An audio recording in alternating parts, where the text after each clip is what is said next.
Hi YouTubers, I have a Bobcat S570, and if you need to know the location of the fuse panel, it's right down by your feet. This cover pops off. Another cover, this cover pops off.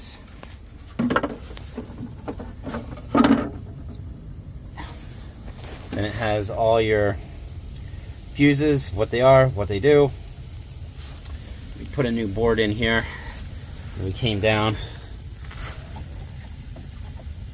and the heater wasn't working.